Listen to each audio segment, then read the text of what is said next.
June 2, 2024, Eastlake, Ohio, bottom of the ninth inning at the Division III College World Series.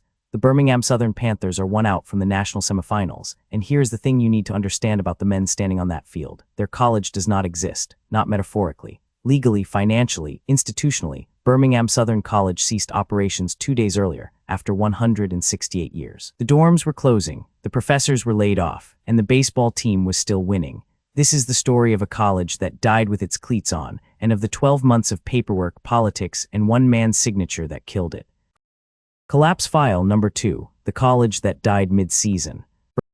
Birmingham-Southern was not a marginal school. Founded in 1856, before the Civil War, before Birmingham itself was incorporated, the Methodist-rooted liberal arts college sat on 192 acres on the city's west side.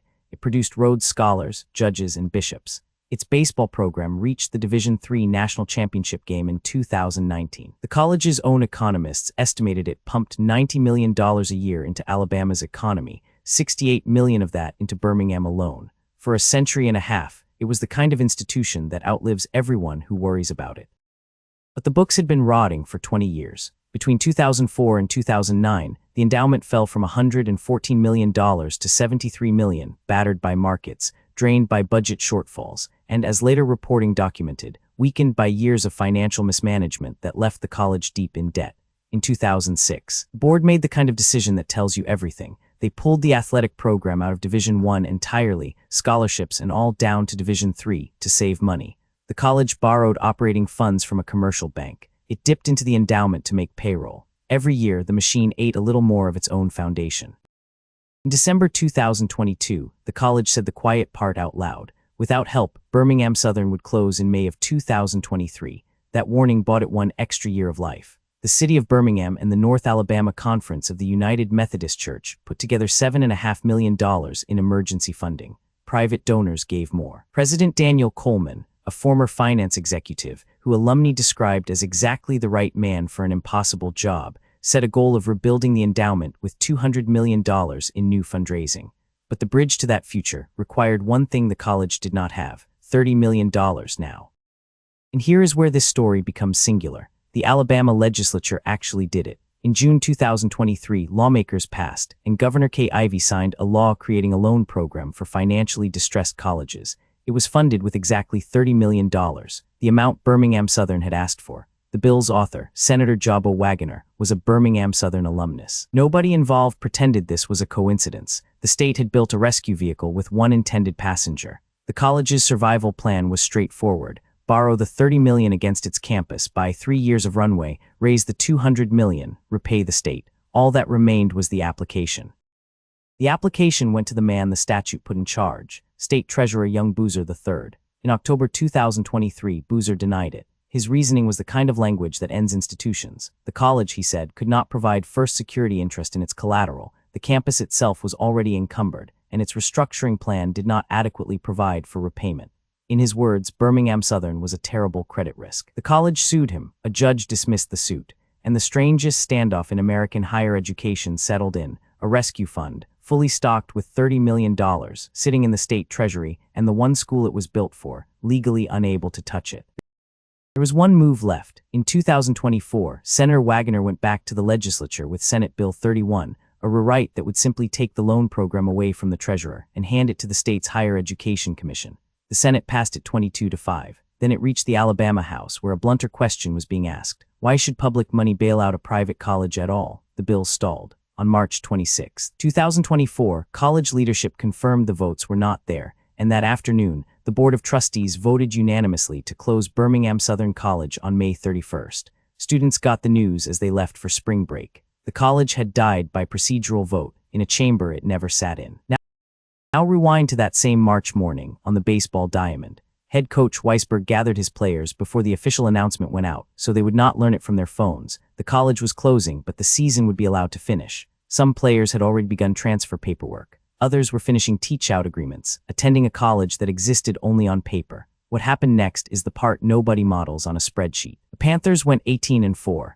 They won their conference tournament, removing any doubt about who the best team in the region was. Seeded third in their regional, they won that too. Then, in the super regional, They knocked out Denison, ranked second in the entire country, to punch their ticket to the Division III College World Series in Eastlake, Ohio. Every win was an argument nobody had asked them to make, that the number on a school's balance sheet does not determine what happens on the field. A team playing for a college that no longer had a future, beating teams that did. May 31st, 2024. Two things happened on the same day, 900 miles apart.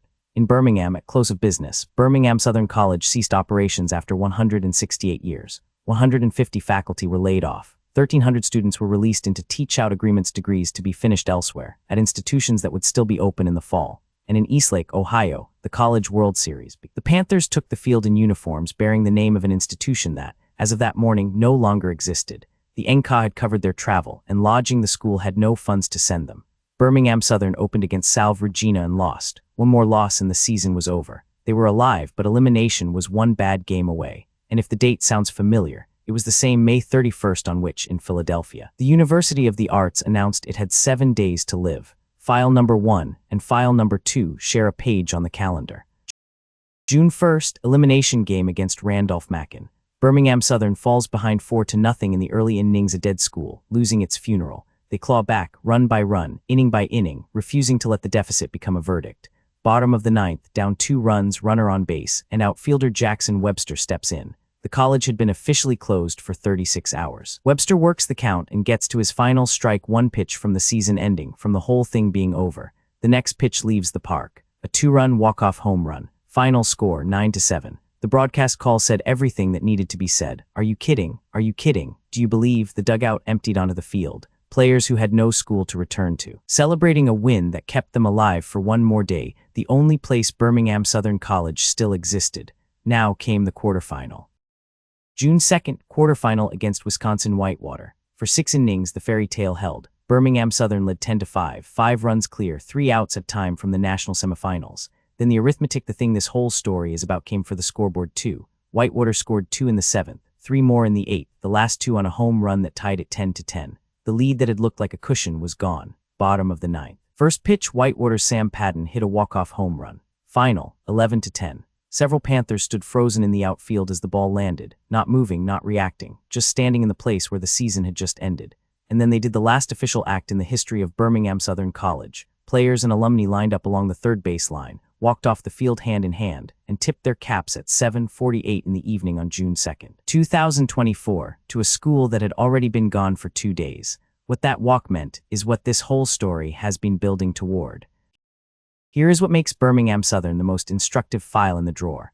This was not a school nobody tried to save. The city paid, the church paid, the donors paid. The legislature built a $30 million rescue program with the school's name all but written on it, and the money never moved because one official read the collateral clause one way and one legislative chamber declined to hold one vote. Institutional death is rarely a single blow. It is 20 years of eroding endowment, followed by a paperwork failure at the exact moment paperwork is fatal. There are hundreds of small colleges running Birmingham-Southern's arithmetic right now, hoping their version of the rescue bill gets its vote. The demographic cliff does not watch baseball. This has been collapse file number 2. File number 1, the university that vanished in 7 days, is on screen now. Subscribe, the drawer is unfortunately full.